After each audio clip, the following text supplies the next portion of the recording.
What constitutes a good night for Democrats on Tuesday? We're going to hold this majority. That constitutes a good night. Do you acknowledge, though, that all the data seems to point in the other direction? Oh, look, I think the poll you just showed shows it's basically tied with the numbers in 2018, which, if I recall, was a pretty good year for Democrats.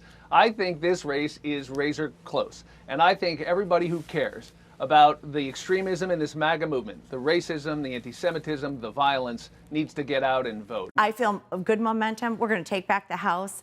I focus on two numbers, 5 and 1. 5 to take back the House, 1 to take back the Senate. Would you do both? I think, yeah, I do think we will win both.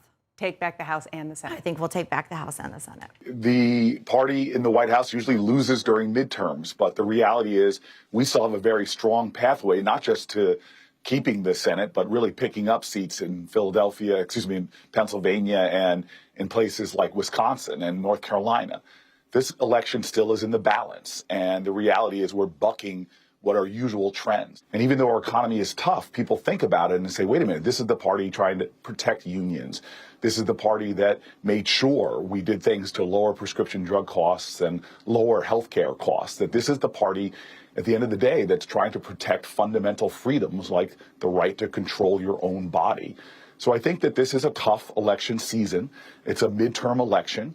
But I still see a pathway for us to maintain control of the Senate. If Republicans take over the House and Senate, how do they work with President Biden? Well, first, I think they will both have majorities. And I think the statement on Tuesday is going to be pretty clear.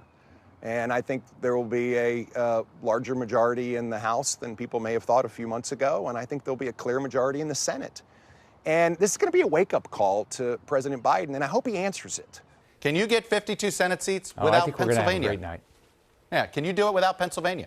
We're going to get 52 plus. Oh, we're going to win. We're going to win Pennsylvania. I understand you we're believe win you Wisconsin. are. Do you believe you're going to get to 52? Can you get it without it? Oh, absolutely. I mean, look. Here's where we are right now. We're going to win. We're going to win Wisconsin. Ron Johnson's running a great race. First off, let's stop and think about it. We have great candidates.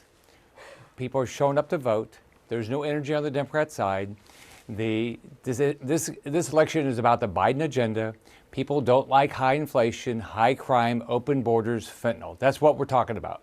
So Mehmet Oz is going to win. Ted Budd's going to win. Herschel Walker's going to win.